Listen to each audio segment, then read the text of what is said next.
I'm the coordinator of the Urban GreenUP cluster and network of cities, and I'm here today to present the fourth external webinar of the Urban GreenUP project focusing on green rooftops. This time we will be presenting it in collaboration with our sister project URBiNAT, and it will be, of course, awesome. Just for you to have a clue on our program, so I will be just introducing generally our project. Then we will be having a 5-minute presentation of the URBiNAT project presentation, our sister project, what do they do in this field of nature-based solutions as well. And then going to the main speakers of the day, starting with Alicia Cabero, focusing her presentation on green rooftops in Valladolid, what has been done under the Urban GreenUP project, and then going to Rotterdam with Paul Van Roosmalen, focusing on multifunctional roofs and specifically on the Rotterdam experience. And then we will have a space for Q&A. Of course, during our presentation, we can always use the question box or even the chat box to put your questions. In the Q&A session, you can also use the chat box, the question box, or even raise your hand, ask the word, and you will be putting the question yourselves. You are very, very welcome to do that. So going to the first slot, just to briefly introduce our project. So the Urban GreenUp project was funded under the topic SCCO2 2016-2017, demonstrating innovative NBS. It's coordinated by CARTIF, and our coordinator is Raul Sanchez. The consortium has 25 partners and 9 nationalities. The Urban GreenUp project is the demonstration of innovative methodology to renaturing cities, the concept of renaturing urban plan through NBS interventions, considering new technologies towards adaptation of the cities to fight against climate change. Okay, so in terms of the worldwide dimension of our consortium, apart from the technical partners, which I won't be going into detail, so we have 3 front-runner cities: Liverpool in the United Kingdom, Valladolid in Spain, and Izmir in Turkey.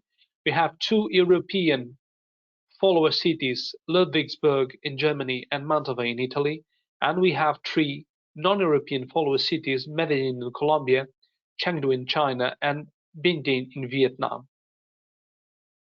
In terms of the actions that will be implemented, we have distinguished them in 4 overall categories. So renaturing urbanization, water interventions, singular green infrastructure, and non-technical interventions. Of course, you can always visit our website for more information on how each one of the cities has implemented these specific solutions in their own urban ecosystems. Okay.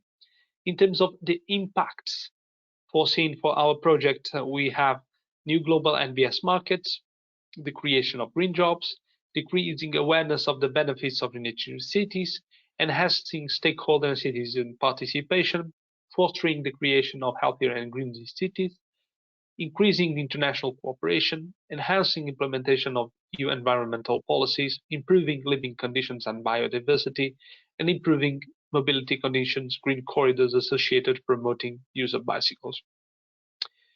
To further enhance and reinforce the worldwide capacity to promote impacts outside the project scope, we have established the Urban GreenUp cluster network of cities, which currently has 22 cities that are external cities to the project, associated cities to our project.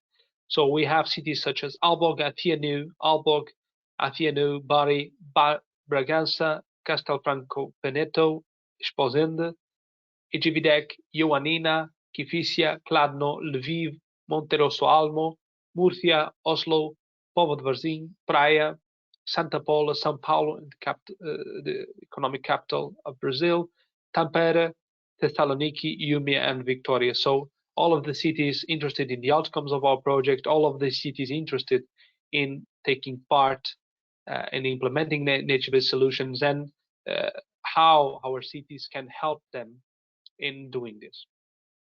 This was very much what I have for the moment. I will now pass the word on to our sister project URBiNAT, and specifically to Tom Mackenzie, which is the dissemination communication leader. Tom, you can please switch on your camera, turn on your mic, and share your presentation with us. Thank you very much.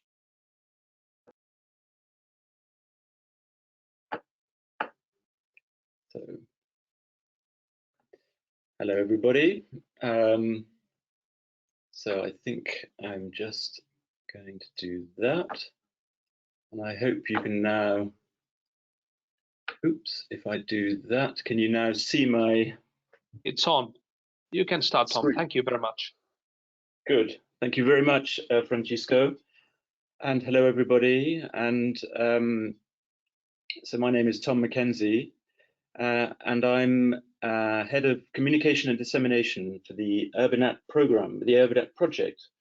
The URBiNAT project is the URBiNAT stands for Urban, Innovative and Inclusive Nature.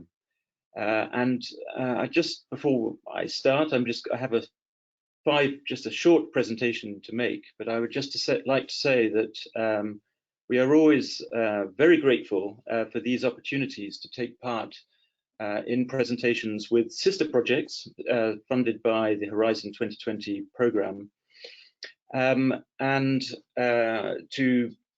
especially when there are opportunities to identify common interests and projects, and green roofs is certainly one of them.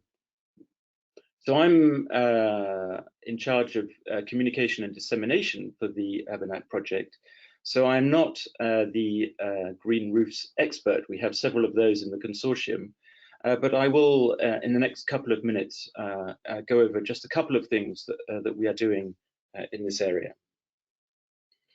What I thought I would just start with is just by saying that, as I say, I am not the expert, although I do have a stake in these kinds of issues.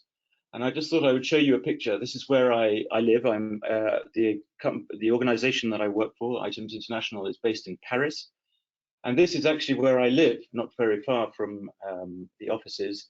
And what you can see there are the rooftops of the housing, the apartments where I live, the block where I live.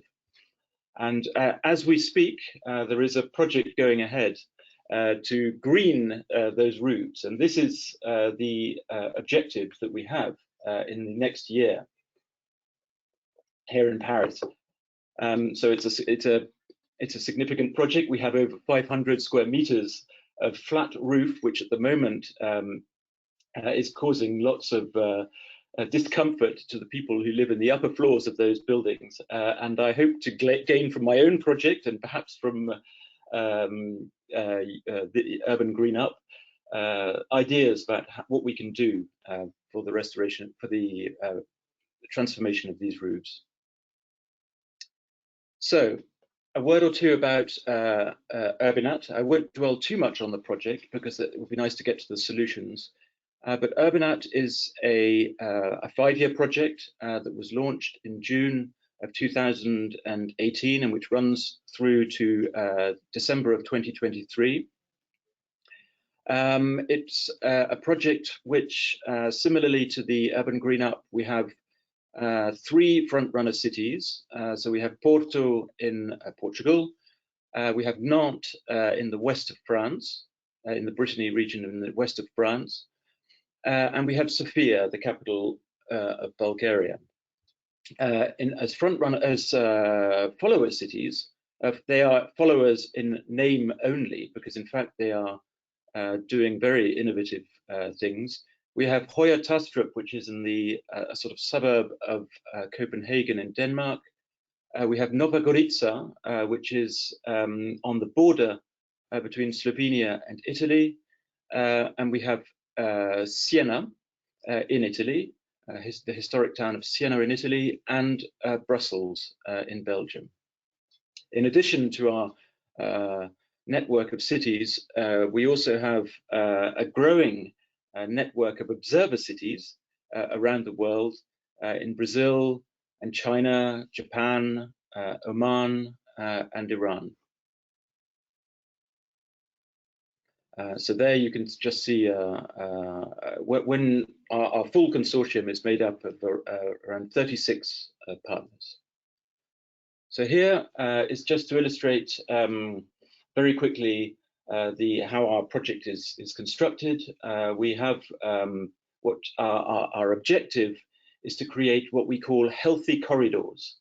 Healthy corridors are routes, they are corridors between which the aim of which is to link less well served areas of urban cities with more prosperous areas of cities. So they are connections, corridors, lined with nature-based solutions. And those nature-based solutions are nature-based solutions which we co-select after a process of co-diagnostic, and then there's the process of co-creation is divided into 4 with, as you can see, a phase of co-design, of co-implementation, and co-monitoring at the end. And right now, we are just over halfway through the implementation of the project. A project which, like all projects, was quite severely hit by the COVID pandemic, which put a lot of our activities on hold for the best part of the last year, but which we are now able to reactivate. So very quickly, one of the key things that I think the URBiNAT project brings to the table about the discussion around nature-based solutions is that we take this approach of dividing nature-based solutions into 4 categories, which you can see here. So we have technological, territorial, participatory, and social and solidarity economy. And the reason we do this is because we feel that nature-based solutions don't fit very easily into a simple sort of definitional box. And there are those which are those solutions which are more heavily reliant on ICTs and digital enablers, which fit into our technological category. The territorial solutions which are the more traditional kind of NBS, like watercourse restoration, these kinds of solutions, urban vegetable gardens, rainwater management, these kinds of solutions. We have also included this category of participatory NBS, and what we mean by that is that there's a feeling that we are not going to be able to explore the full potential of NBS, the full potential in terms of economic and environmental benefits, unless we can define this sort of subcategory of participatory NBS, which involves all the types of co-design thinking, the solutions which are based on this the co-creation and design thinking models of working. And then we have this other category of social and solidarity economy, MBS. And what these are complementary kinds of solutions, like social currencies, alternative currencies, and solidarity markets. And this solution which we're exploring in Sofia in Bulgaria of bread houses, exchange systems. They are the systems, the economic systems, which can help, again, to realize the full potential of MBS. For a full description of these solutions, you can obviously refer to our website, where the full NBS catalog, our NBS catalog, is downloadable. Now, I've just highlighted here the green roof solution, because we do have one. This is a solution which has been, which is proposed by one of our partners based in Copenhagen, called SLA Architects. And the way we work is that as they are a scientific partner, they provide expertise, their own expertise in the development and implementation of green roof solutions. They provide this expertise to all the cities in our consortium. And what I've just shown here is what we call an MBS card. And so you see that on the screen, but actually most often what we do is we present this in the form of a printed card, which we can use in workshops, in our living labs, and we can pass around tables and discuss with the citizens. We can just sort of start the discussion with citizens about the merits and opportunities of this kind of solution. So that's one of our territorial solutions. And if I go to the next solution, this is one that is produced by another of our partners this one in Barcelona, the Institute of Advanced Architecture in Catalonia. And again, it's a sort of green roof solution, but this time which consists of 3D printed pots, which can be placed on the sides of walls of buildings. Now, I'm rushing through this obviously, and I've actually just have a couple more slides, but it's just to say that this is perhaps one of the most exciting green roof projects that is taking place as part of the URBiNAT project. It's called the Projet Symbiose, and it's happening in the district of Nantes Nord, which is the URBiNAT implementation area. And what it consists of is turning that social housing block, which you can see up in the top of the screen, which currently is just a cube with nothing on top of it. And it's converting it with a greenhouse on the top, which will have several purposes. It will be a greenhouse which will have agricultural produce. It will also serve to heat the water for that block, and they estimate that they will be able to generate enough heat through the greenhouse to heat 80%. To cover 80% of the energy needs in terms of for heating the water for that block. And so that's a solution which is very much which is part of the Nantes plan for the development of this area. And URBiNAT is able to bring to this project the whole approach which involving citizens in deciding which plants to grow, and even taking part in some of the discussions regarding how and when it is going to be developed, these kinds of issues. So the residents are very much part of this project. Now I'm finishing just to say that quite simply that URBiNAT is part of is a signatory of the Cooperation Manifesto for Nature-Based Solutions, which was initiated by URBAN GreenUP in 2019. And it was just really to say that we believe very strongly that we have a lot to gain from working together.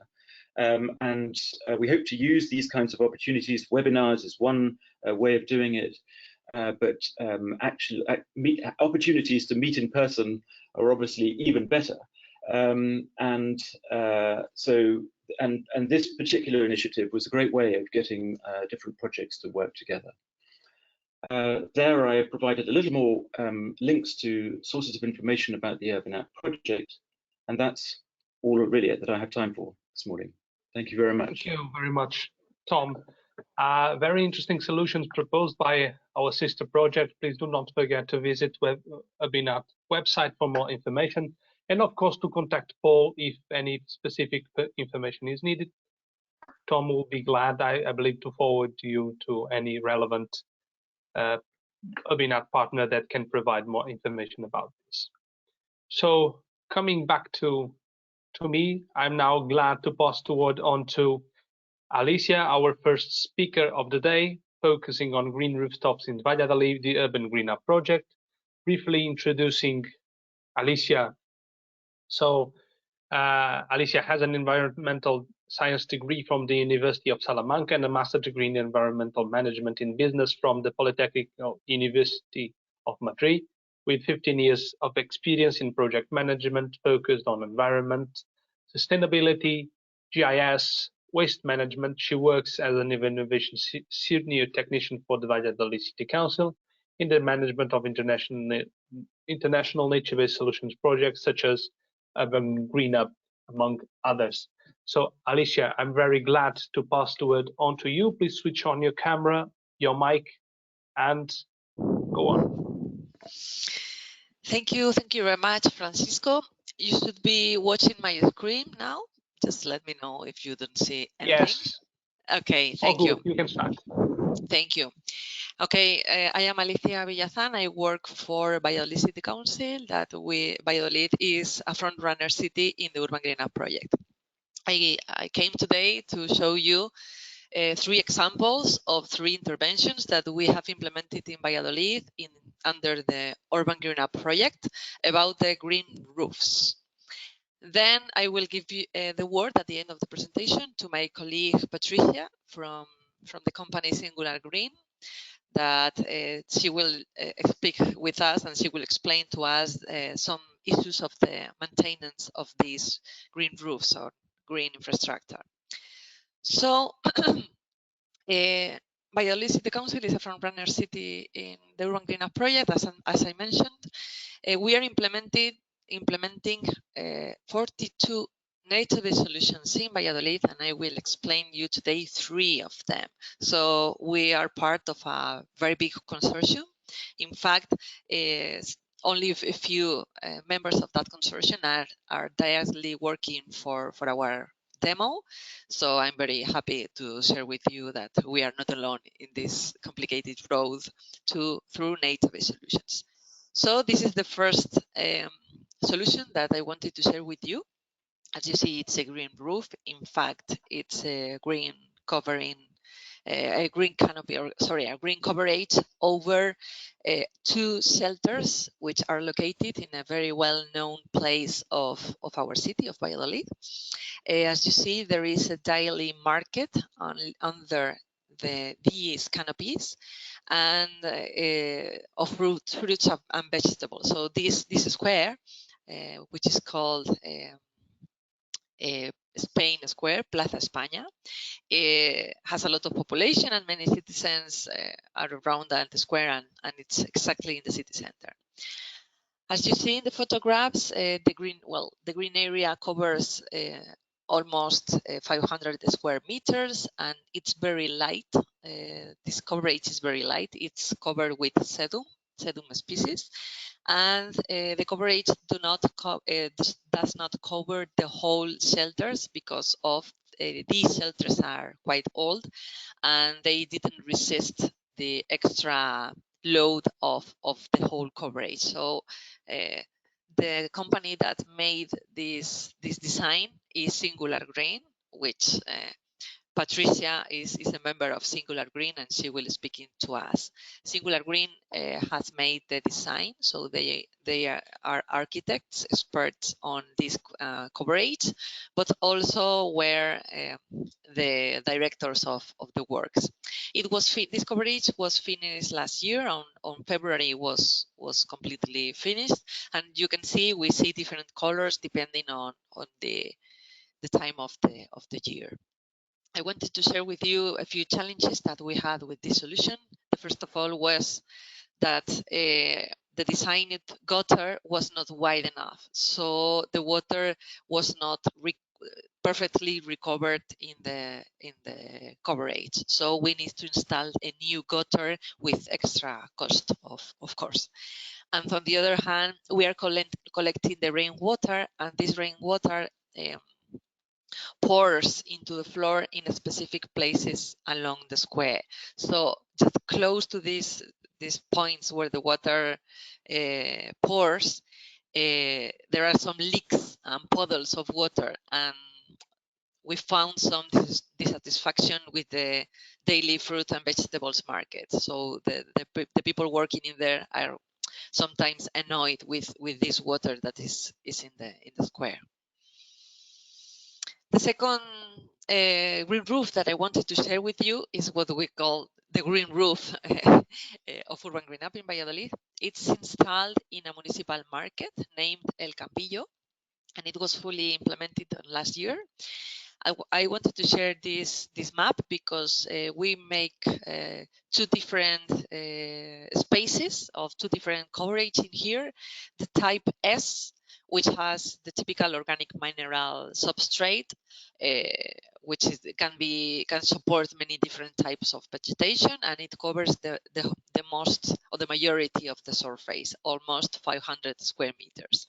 But also we have implemented a small area, a testing area of only 40 square meters, sorry, which is compounded by an inorganic substrate based on sheep wool. So we are using sheep wool that it's normally waste. It's as a product of the industry. We are using this material for this coverage, and as you see below, we have a few photographs of the installation of the wool. And after 1 year, I can mention that the wool it's working properly. I mean, the vegetation is working properly in the whole area too. One interesting aspect of this coverage is that we take the water from the underground water which is below this municipal market. So we are using water taken directly from the underground. This is the green coverage. When we installed this, it was finished on summer, and these photographs are just when the work's finished. But you can see now in the next slide the ex ante and the ex post scenarios. You can see how the coverage was in the beginning. It was not in a very good state. In fact, we didn't construct only the green roof, the green coverage, but we also made a complete renovation of the coverage of the roof of the market. So in fact, the green roof was a small part of the whole works. As you can see, the vegetation is working properly, and it's planted with sedum species. And you have here more photographs of the green area, and I remind you that it has more than 500 square meters of surface. One of the things that I have already mentioned is that as the green roof was in poor condition, we made a complete renovation and take a look to the spending of this renovation. We spent more than 90% of the budget in the renovation of the whole roof. Only 10% of the budget was delivered to make the green coverage. So as a municipality, you have to consider all the extra expenses when implementing nature-based solutions. Finally, the third solution that I wanted to share with you, which has been also designed by Singular Green, are our green shady structures. I will show you a few pictures. These pictures are from the beginning when they installed these green canopies. They are canopies which are installed along one street in the city center of Valladolid, which is named Santa Maria Street. And as you see, they are anchored to the facades of the buildings of this street. The street has almost 200 meters length. So there is a hanging truss, as you see, a metallic or a metal truss along the street that has the irrigation, water, and the electricity systems. And as you can see there in the photograph on the right, there is an old kiosk that we recovered, that we renovate to include inside this kiosk the irrigation and electrical systems of the green shady structures. The green shady structures are seeded in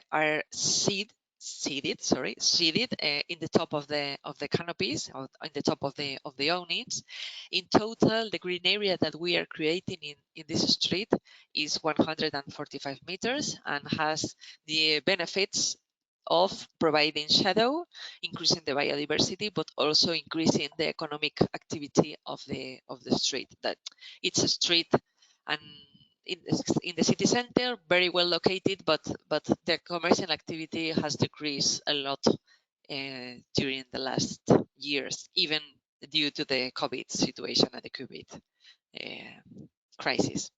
So they were seeded on February this year, and 1 month later they started to grow. And this is more or less the aspect that we see in these green canopies. When you walk through the street, they are located at between 4 and 5 meters, because we needed to be sure that the fire truck can travel for the street just in case of emergency. And you can see the vegetation is growing on the canopies, but also on the metal truss. The metal truss is also planted with one plant each 40 centimeters. This is, you have a few photographs, aerial photographs of the different balconies of the streets. And as you can see, the vegetation has flowered this spring, and you can see white and pink flowers along the street, and it's quite nice to walk through this street, and it has renovated completely the atmosphere of the street. As you can see here, more photographs about the flowers and the vegetation, and you can see especially on the photograph on the top on the left, how it has been growing very well in only 2 months. But let's wait how it looks after the hot summer in Spain and during the winter. We have several challenges in here in these canopies. We need to make several modifications of the project because we faced like 3 buildings on works exactly at the same time on our interventions, and we as I mentioned before also, we use that in unused kiosk to hide the items of the irrigation and electricity of the system. And then another of the challenges that we face is we need to be sure that the fire truck could access to this street, just as I mentioned for the fire protection service, and that made us to keep a minimum height of the system over 4 meters high. We worked on this, especially Singular Green, worked on a fireman's protocol for the firemen brigades to know exactly how to behave when in case of alarm and in case of fire. So we teach them, or we work with them to design a system that could be easily broke, or at least uninstalled in case of fire. And the protection service told us the several problems that they have when they access to different streets. And you can see below that they have they need to consider the benches on the street, trees. Also, they needed to be sure that the truck can turn left and right in the street, and sometimes they also find the scaffoldings in the streets and many other barriers that they need to face. Just as we anchor to the facades of the buildings, we made two sessions with the neighbors and the traders of the streets to show them the solution and to explain them what the benefits were going to be, and etc. We sent one letter to each community, to each neighbor community, just before starting the works, but nobody said to us anything. But once that we started the works, once that the machines were in the street, we started receiving many arguments and calls from the neighborhoods, from the neighbors asking, what is this, what are you constructing here, etc. So one of the challenges or lessons learned here is spend a lot of time in co-creation and communication and involving the citizens which are in the solutions, because as we made efforts in that sense with this objective, in fact, many citizens, many neighbors didn't get the information on time, and we have been quite busy answering all the phone calls and arguments of the neighbors. And that's all from my side. I want to introduce now to my colleague Patricia Briega. She holds an architecture degree for the University of Alicante, and she works as an architect for the company Singular Green, which are also members of the Urban GreenUP project, and she works in the development of projects that integrate architecture and nature, and even she managed the Urban GreenUP project in her company. So please, Patricia, go ahead and. Hello. We hear you, Patricia. Okay.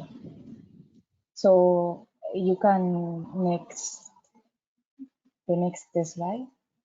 Okay, I'm going to talk about the species that we selected and the maintenance of all these rooftops. For the canopies, for the green cover shelters, we choose sedum. That is a kind of plants that they need very few water, and they can be in the outside. They can be they can bring as like blankets, so it's very easy the installation, and they are already grown, so we don't need to put the seeds. And we choose a kind of sedum that can work very good in the climate of Valladolid. And also we choose a mix to obtain this mix of colors during all the year, and then don't stay always with the same color. During the year it can change. You can go to the next slide. For the green shady structures, the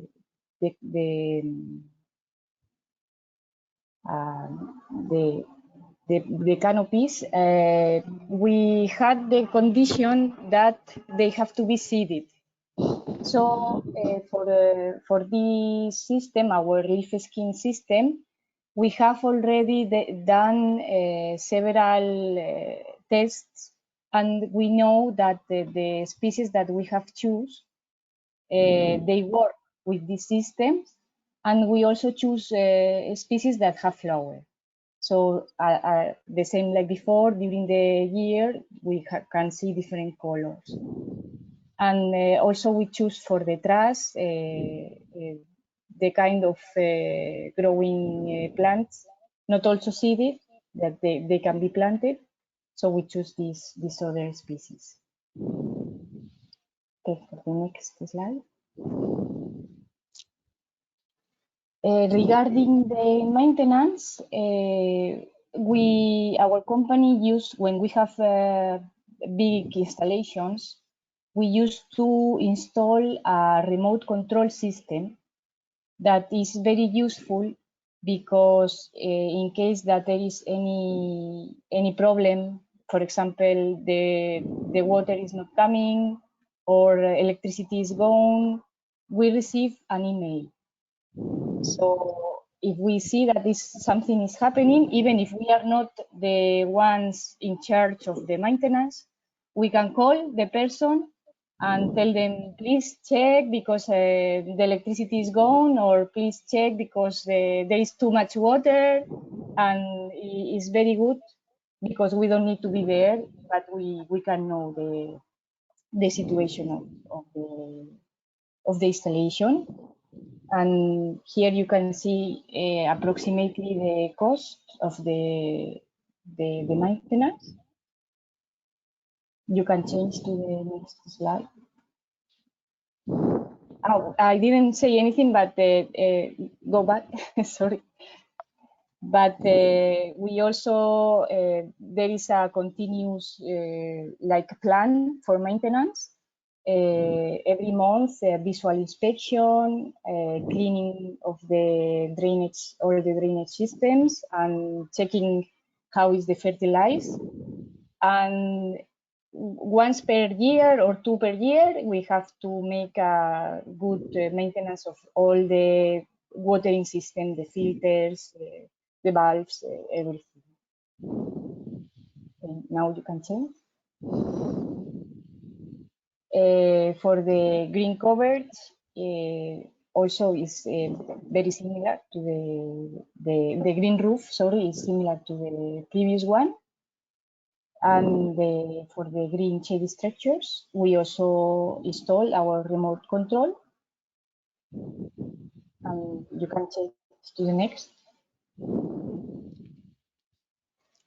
And here we can see this graphics is coming from our the remote system. The website of the remote system can give us statistics about how is the consume of water. And here you can see the gray table is for 2020, and the yellow is for 2022. 2021, sorry. As you can see, in the beginning, the irrigation was more than this year. This is because in the beginning, we didn't know how it was going to, the behavior of the plants, and we make it a little bit oversized.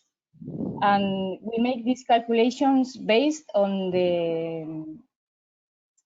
I will explain in the next slide on the evapotranspiration. So these calculations are always oversized because usually the sun is not so strong like in the calculations. So you can see that we have been able to reduce the water this year. And also in these graphics, we can see some things interesting, like in the summer, as is normal, the water consumption is more. But as you see here, in November, there was a lot of water. This is because there was a fail on the system, and it comes more water than the demand. So we saw it, and we try to fix it. We call the maintenance service, and they fix it. But in January, there is in February, sorry, you can see in this year there is no data. This is because there was a storm, Filomena tempest, that was very strong in Valladolid, and it was freeze. The water was freeze, so we cannot have data of this. So as you see, the remote control gives us a lot of information, and you can see here the total cubic meters that we use for this. And in the next slide. Alicia, we need to wrap up, please. We are over time. Okay. Thank you. This slide is for the green shade structures that has recirculate. The water is recirculated, so we cannot take the data from our remote system. We did it based on the evapotranspiration levels that you can see here, the graphics. So with this information, we do the calculation of the consume of water. Here is more than in the previous one because this kind of plants need a little bit more water, but we think with the time it will be less like before. We will make it more adjusted. So you can go to the next. And here, as you see, the cost of the water is very few, and the electricity is very few. Here in one of the photos, you see that we have deposits for the water recirculation. Is this green like hexagons that you can see? And for the green roof is more simple because there is no need for water tanks and this. And I think I think. Thank you very much, Patricia. Sorry for not introducing you in the beginning, but No I worries. think Alicia rightfully done so.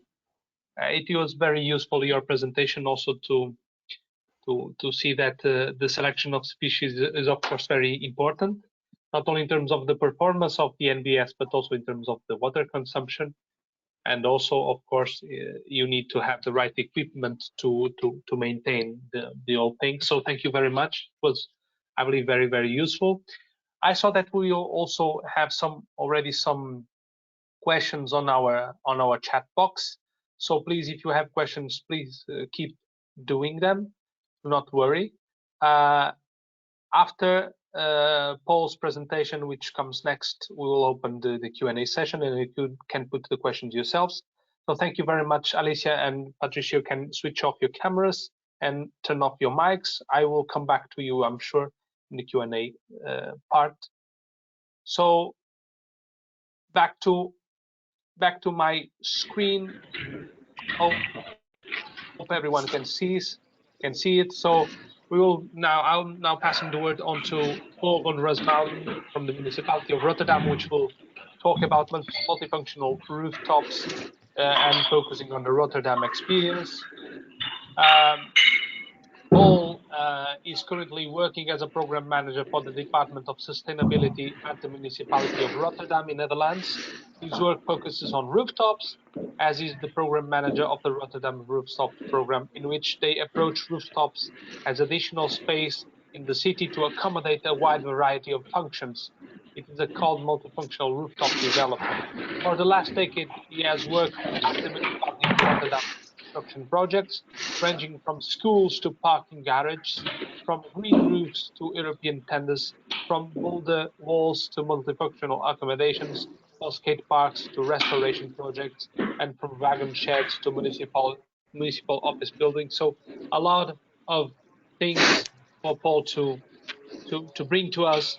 So Paul, I'm happy to pass the presentation on to you. You already have your presentation on. Please go ahead. Thank you very much. Thank you, Francisco. Thank you for having me.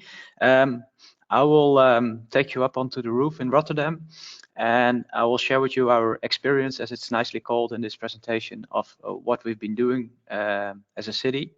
I think compared to Valladolid, my presentation is a bit more on a more abstract level of governance models, but I will surely go into some detailed examples as well. I want to start with some context for you, and this is where we are headed. Like the Netherlands might be you. Rotterdam is one of the bigger cities in the west. We're at the end of the delta of the Rhine-Meuse system, and the city is connected to the sea. You might know the harbor. It's 30 kilometers inland, and altogether we're really at the end of a river delta. And that gives quite some challenges for the coming years. Rotterdam is not new to challenges. This is how Rotterdam looked some 100 years ago. It looked pretty much like any European, Dutch, I would say, city at that time, like Delft or Amsterdam is still looking at the moment. But Rotterdam had this challenge, which is the bombing in the Second World War. And this is how the city looked just after the war. And nowadays, the city looks something like this. A lot of high-rise, very densely packed, almost no green, almost no water, and a lot of buildings. And going through it very quickly, this is the next thing that I think is very inspiring, or at least keeps us busy all the day. This is a Dutch language sheet, but I think it works well enough in English. We need to build 50,000 extra homes to the left. That's what we're facing for the coming years. And all those other things are needed extra. So we need 50 extra schools. We need 2 million square meters of working areas. We need 250 soccer fields of green and sports areas, and so on and so on. That's the 2 first columns. Extra services that you need in the city if you start building extra houses. And we need those houses because we really have a small crisis there. On the right-hand side, in the third column, so to say, are the transitions that are waiting. Climate is second, first energy, but also circularity are just a few of the challenges that also Rotterdam is facing, especially as it is a delta city, laying very low, up to 6-7 meters under sea level. These are things that we need to deal with as well. And the interesting thing about all these pictures is that they have one thing in common. They all need space. And in the Netherlands, cities cannot really grow anymore sideways because there's just simply the next city already. So we have to densify the cities. And then this picture comes in. This is a view of how the roofs are looking like, or the rooftop landscape is looking in Rotterdam in an animation. There's a tremendous amount of space above our heads. And that observation is very important, and I think key to our approach, especially in this city where I work for. There's a lot of flat roofs, and we have 18 square kilometers of flat roof laying there doing nothing. So that's when we started thinking about using the roofs, and we started like 10-15 years ago, maybe, with green roof projects for greening, for water retention, and they work very well. But very soon we found out that that's not the only thing that can happen on a rooftop. And through some scandals, I would say, I mean, we had a green roof that was supposed to be taken away to make place for solar panels. We thought we have to look at it in a more integral way. And a very good way to do that is looking at this problem in a program approach. So we made a program, and that's what I'm currently leading, where we said, okay, we have to start using this space, this vacant space, in a multifunctional way. And the first thing to do is to look at the functions that you can have. To me, it looks like I have my second sheet already on the page, but I don't know if that also happens to you. Francisco Serena, is that? We are currently looking at the different. You have 1.5 page, but the main one is talking about the functions: the blue roofs, the yellow roofs, the red roofs. So you miss out the green then. So something going wrong with my installations here, but I think trying to fix it will take too much time. So we said, okay, there's different things you can do on a roof, and green is still above. It's the number one function. I'm not capable of changing it. But we can also store water on rooftops. We can generate sustainable energy. We call it yellow roofs because the sun is yellow. All sustainable solutions that are very good to put on a rooftop. But then the next three are also very interesting. If you can start putting people on rooftops, it becomes much more interesting. Maybe for social functions like sports or recreation, for mobility. I still dream of transporting drones or flying taxis from rooftop to rooftop, and I really believe it's going to happen soon. But also living on rooftops. Why wouldn't we put tiny houses on top of buildings so that we can start making communities there in a city, in small buildings that are on top of existing buildings? And of course, there's also a lot of technical issues that need to be dealt with on rooftops. So these colors really worked for us, and it's especially true when you start combining them. if you just lay out your green functions and your water functions and your solar functions, you won't have enough space, although it's that much. So we have to start combining them. And on the right-hand side, you see some examples of what that can be. And that's where it becomes multicultural, multifunctional, and also multicolorful, I could say. So if we start combining red, green, and blue, it becomes much more interesting. And that's, I think, is the very important observation from our approach. We look at nature-based solutions, of course, and we try to connect them to other things. Because if you connect them, it becomes stronger, better, but also more profitable. At the bottom of the page, you already see it. It's also an area-oriented approach, because not every area in the city needs the same things. So here are some typologies of the neighborhoods that we have in our city. They all need a different approach. The inner city is completely different from the harbor, is completely different from a pre-war neighborhood or a suburb. So I think it's, if you start looking at what you want to do with rooftops, it's very important to approach the areas that you have in your city and diversify accordingly. Not to go into detail, but if you look at the what really helped for us is that I'll do it like this. At the bottom of the page, we try to make connections with the policies of our board. It's very important to connect to that, because that's where our politicians are very eager on. And for us, I'll give you just 4 or 5 we have.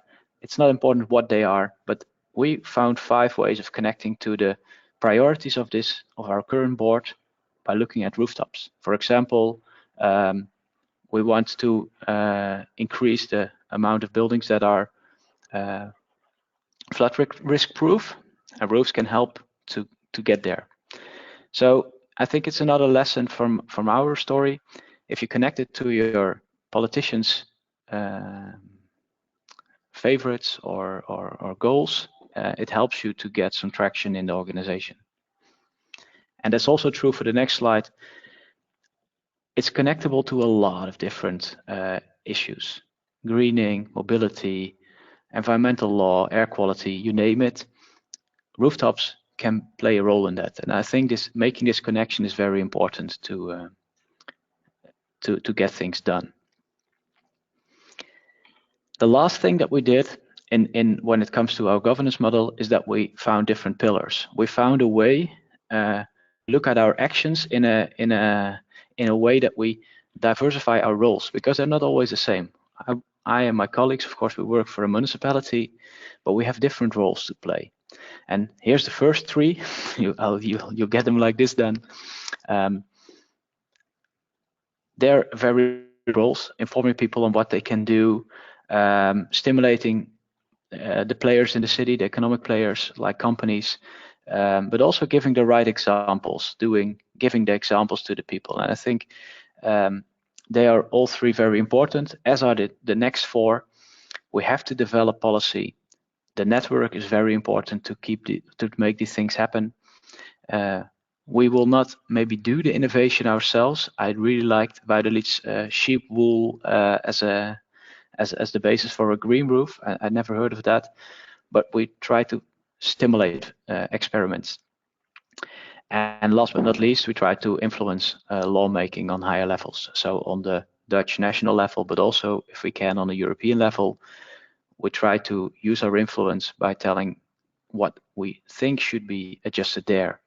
One of the things there is, for example, that in the Netherlands, we were not allowed to put solar panels on monumental buildings because of the aesthetics, which is still very important. But in the end, we found ways to adjust those laws a bit and to make it possible to place them as long as it's not seen. So there's things that you can do as a city, and we use these roles.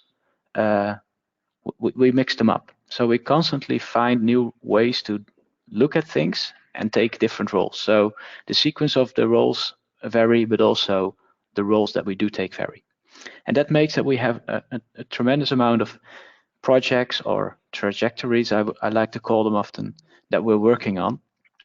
all in different phases, and they're really happening within the city, and we as a municipality try to support them. And I think it's very important that it's not just we as a municipality who want to achieve something. We want to help the people in the city to make their dreams happen and their ideas happen. So that's the part about how we deal with stuff. And now I have a lot of examples, but it would be very nice if I have my one screen one shot at a time back. So maybe Serena, can you maybe take my presenter rights away for a minute, so then I'll try again if I can make it nicer page by page, because otherwise you'll only have half photos, and that's just a shame. Sure. I'll make myself presenter, Tom, and then you can ask back. Thank you.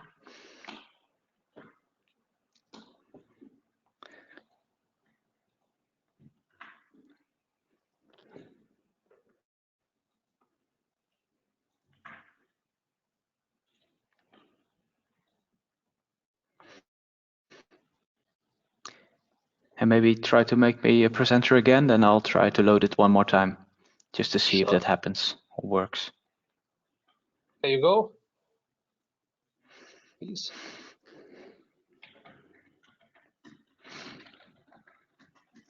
See what it does? Yes, we are seeing full screen now. That looks good, right? Yeah.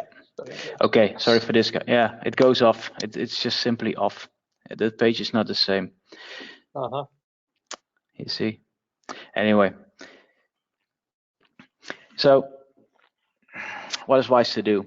Of course, you will all get this presentation afterwards. I will share it with the organization, so you can look back quietly.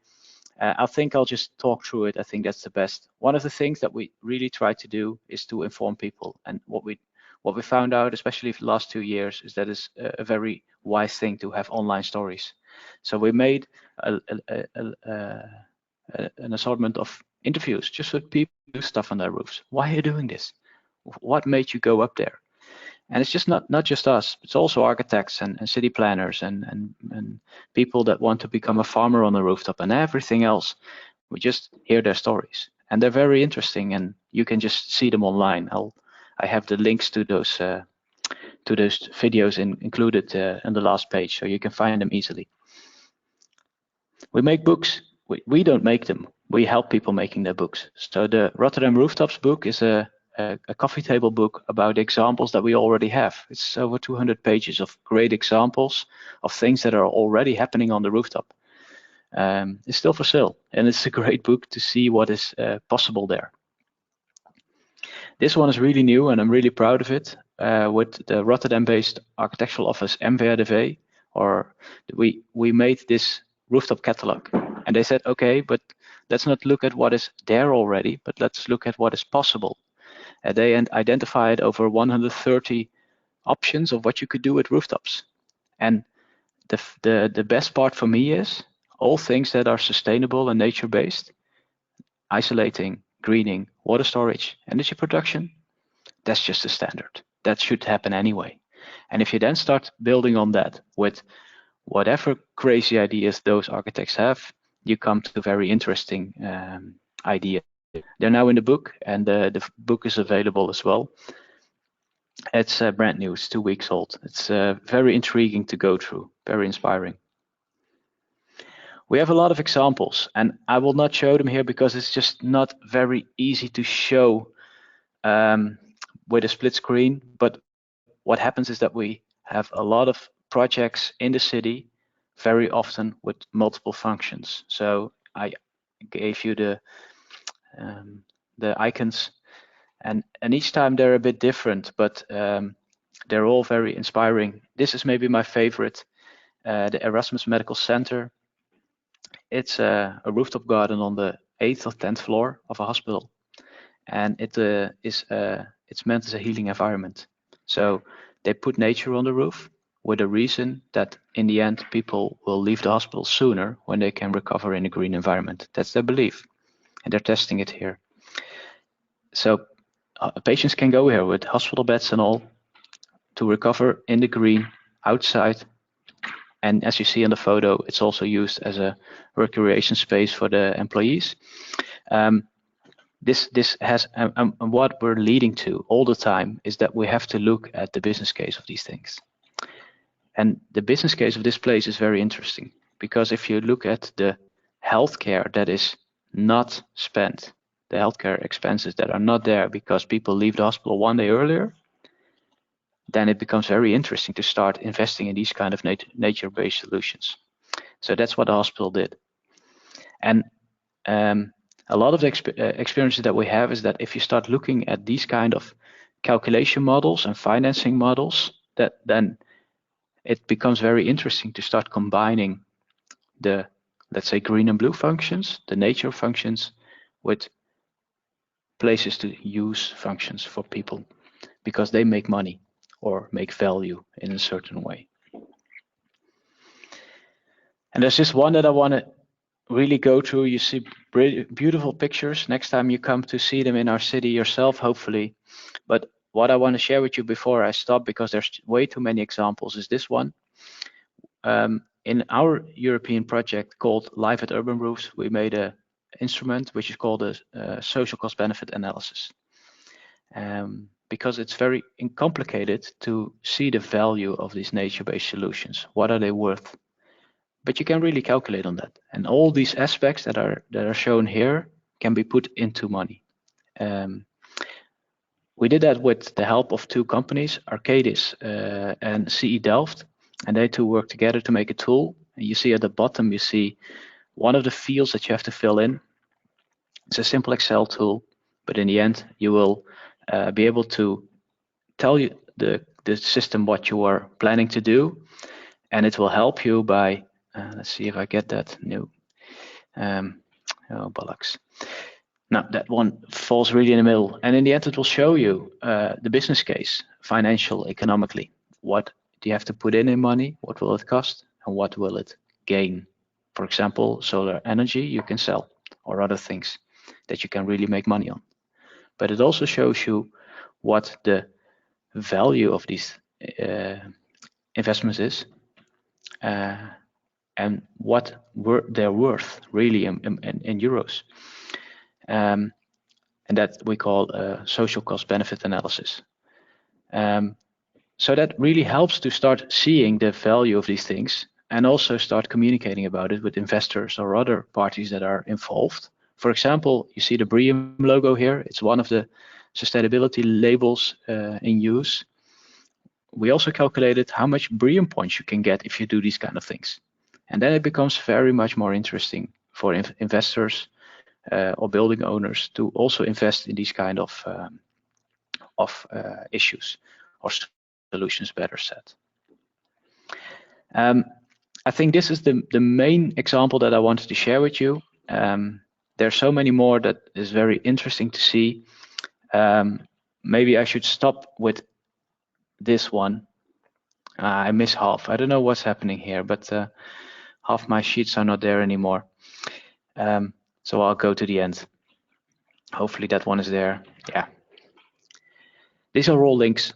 So if you want to know more about all the things that I just told you and many more things, feel free to have a look on these websites. The last one is the link to my LinkedIn page. So if you want to get in contact, feel free to reach out. I think, Francisco, it's good to go back to you to have some time for questions and answers. Thank you. Thank you very much, Paul, for your very, very inspiring presentation. I believe we saw that building upon Rotterdam's experience, we see that urban greening is not the only thing that we can do.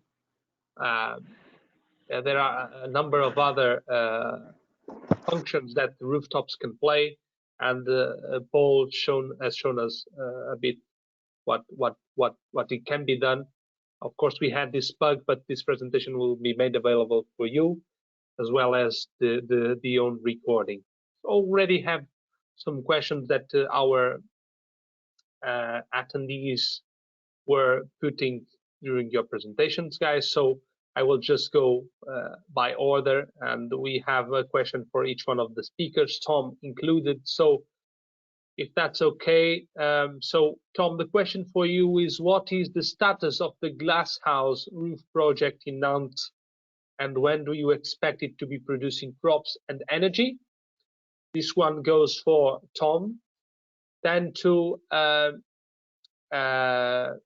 Alicia,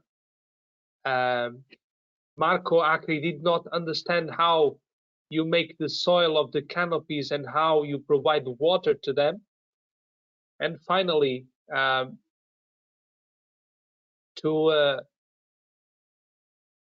Paul, we don't have actually a question, we just have a couple of comments, but maybe questions may arise in the meanwhile. So Tom, over to you if you want to answer to this question. What is the status of the glass house roof project in Nantes, and when do you expect it to be producing crops and energy? Okay, thank you. The answer is, the honest answer is that I don't know when it's going to start to be producing energy. At this stage, it's in an advanced stage of planning. So planning has been approved, and it is yet to be installed. But I think that's going to be happening. What you will need to do, we will be providing updates on our URBiNAT website, but it's also possible to look up, because there's a lot of coverage of this particular project in Nantes. So if you look up the project Symbiose, which is written Symbiose, there should be more details about the timeline. But it is a fantastically interesting and innovative project that they are doing in Nantes, and one that we I think at URBiNAT really find very inspiring, because it's doing so many things at the same time. I think it's doing some of the things that Paul was talking about just now in Rotterdam. That's to say that it's a building. It's going to cover a building which currently is very unattractive. It's just a cube in the middle of this district, which is has been very underserved for a long time. And it's going to be, from an architectural point of view, it's going to be a sort of an embellishment of this cube, and then of course it's going to be providing all these sort of ecological services, and also generating energy. So all around, it's an MBS which we find particularly kind of intriguing because of the multiple benefits that we hope that it's going to bring. So I'm sorry that I'm not able to give you a kind of timeline, a more precise timeline on when things are going to happen exactly. But I know that it's well on the way, and that the decision-making processes are well advanced. And so, yeah, as I say, you just need to sort of consult on. You can consult online for to find more precise details. Great, Tom, thank you. It is Jim Greatorex from Oslo. He was the one asking this question, so I believe Tom, this can be followed up on the URBiNAT website, and of course contacting Tom to see what kind of developments we have in the near future. So going back to Alicia and to Patricia, they have the questions of how you make the soil of the canopies and how you provide water to them. And if you can join this with another one that we have, who is the system provider of the sheep wool system? So if you want to answer to both of them, Alicia, please. Hello. I will give the word to Patricia to answer about the technical issues about the soil and the water irrigation, please, because they designed the system, so it's better let her answer. Please, Patricia, go ahead. Okay, the green shades are based on a system that we have developed. Is called leaf skin. Is a kind of vertical garden that can be projected, that can be sprayed over a geotextile sheet. So we don't need to put plant by plant. We only spread a combination of seeds and our special mix of soil, and only with this and water, the plants can grow. They don't need any kind of soil or substrate. Just with the geotextile is enough. And to give the water, to make the water arrive, the water with the fertilizant, we use this truss that we saw on the photos. It's a long truss all over the street. This truss also has plants on it, and in this truss there is the pipes with the water and also electricity, because it's also used for lights, and also the drainage. The return of the water go in this truss. The truss is also anchored on the facades. It's all a tensile structure anchored on the facades. I don't know if I solved the question. Right. There's also the question about the system provider of the sheep pool. Yes. I will answer. In fact, this sheep pool roof is part of a circular economy project that has been also granted by Valladolid City Council, and so this innovative company get the sheep wool from a sheep farm directly. So as far as I know, the only way to get the sheep wool to keep it, to use it for building green roofs is going to the sheep farms. In fact, they need to do some kind of preparation of the sheep wool, because they need to make some kind of textile with it, something like mixing the different fibers of the sheep wool to make some kind of textile similar to rock wool or things like that. So in fact, it's not really the sheep wool substrate is not commercialized in normal shops. You need to go to a sheep farm. That's the answer. Thank you, Alicia. Marco Acri and Isabel Goss were the ones asking these questions. If you need any further explanation, please do not hesitate to contact me. I'll be happy to forward the questions to our speakers. No problem about that. We now have a question for Paul coming from Sam Hartley. So Paul, you are asked if you have done an analysis of which roofs are applicable for green roofs in Rotterdam.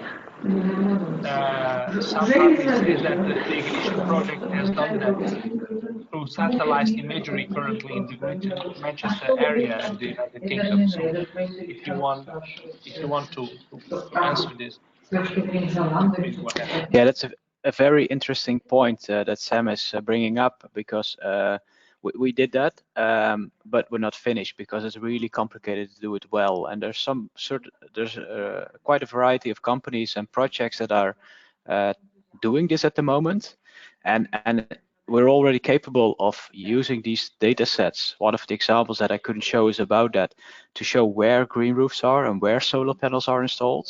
That's what is already realized, very good for monitoring. That we know that we can do. Then the next step is what to put where. So what are the possibilities and how do they match with your policy? And that is still, for us, a tricky question. So I would gladly work together with others to enhance this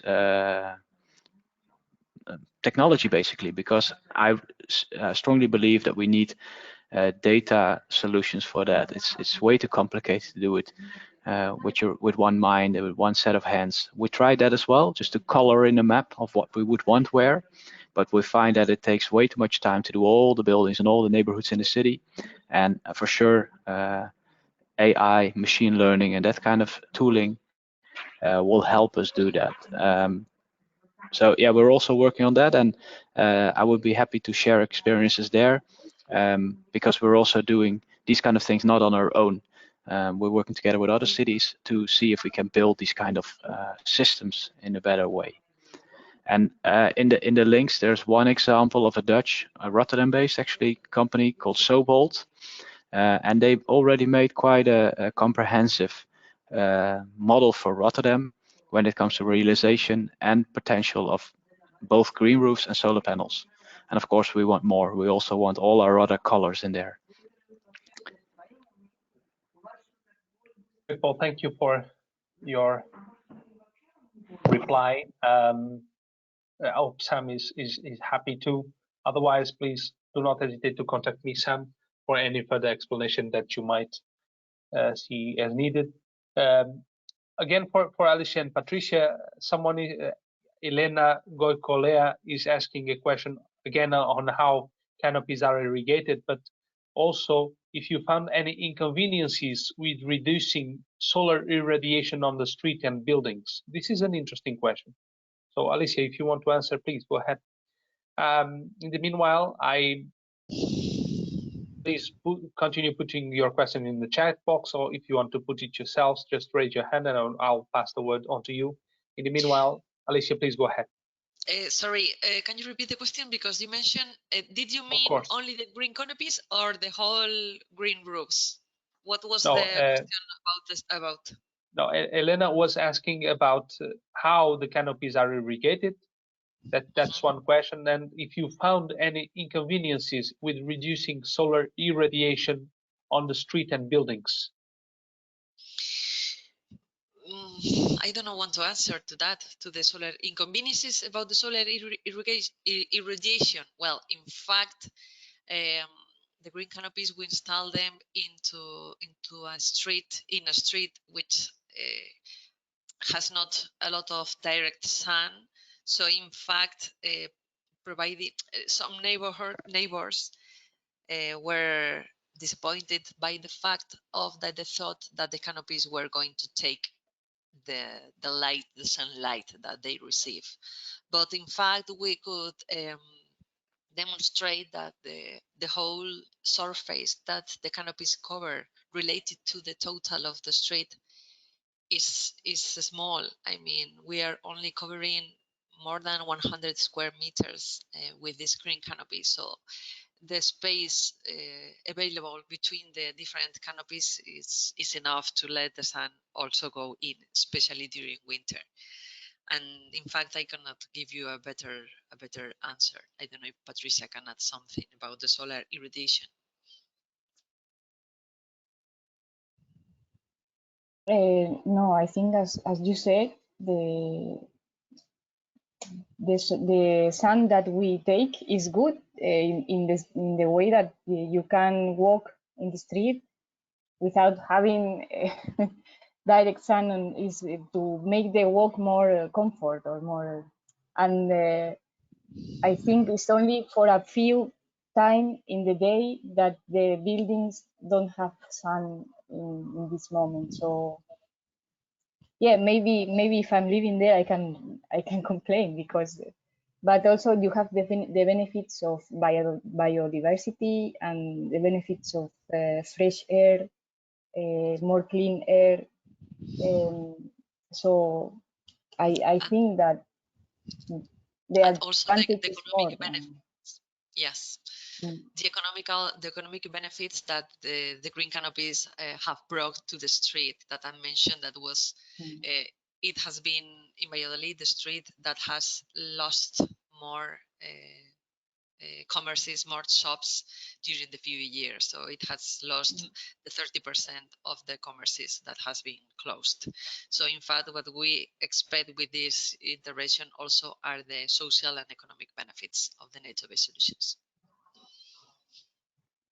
For the irrigation, I don't know if it's clear that there is a kiosk in the start of the street where all the installations are there, the pumps, everything. And from there, there is a truss, a long structure all over the street that brings the water to every shade. One by one, they take the pipe goes to the shade, and also recover the water to make the recirculation. If someone wants more information, they can contact by mail, and we can send even plans or even the schemes, anything. Sure. Thank you, Patricia. Elena, you're free to come back to the speakers as you want. So we have here a final question to Paul, and then either we can close the webinar, and I also invite the speakers, if they want to put some questions to each other, to do so. The question we have, Paul, is very straightforward. If the rooftop catalog that you presented is of open access, and if you can share it with us, so you go. In my presentation, there's a link to the place where you can purchase the book, like as a real book, bookwork. So that's already available, and tomorrow I'll have a meeting to ensure that it will also become available online as a downloadable PDF. But we're not there yet. So for now, we have real books for sale, and they're not that expensive, I thought. But they will come up later. It's a little bit too fresh still. I have to make some arrangements with the people who helped us with it. But will come up soon. Thank you, Paul. Of course, we are available for a couple more questions if you have them. I don't know if in the meanwhile, either Paul or Alicia have questions to each other. I think it's always good to make this also an opportunity to exchange some experiences. If you have them, please, it's the time now. Yes, I have one question to Paul. In fact, it's about this tool that you explained to us about the social benefits analysis, because I would like to know if it's available online and we can consult, because one of the main challenges for the nature-based solutions is how to measure the benefits. And in fact, if this tool can translate the environmental and social benefits into economic terms, it's very useful for all the cities that are implementing nature-based. So, is it available online? Could we... Yes. Yeah, same answer basically. The last sheet of my presentation has a link to the English language tool, and there's also a background report that explains how the calculating was done. So it's an Excel-based tool. It's really easy. It's the second version, so we really updated it for user friendliness, and we updated it on the data to this year. Please note that it's based on the Dutch situation, so you can use it, and I think it will be pretty close in most of Europe, but for example, energy prices might be different somewhere else. So if you really want to use it in a different surroundings, it would be good to review the parameters and if the same values should be used. We asked, we tendered Arcadis for this project, which is an international advising company.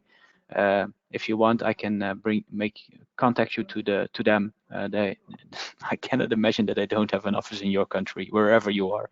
So it's available as it is, and use it, please.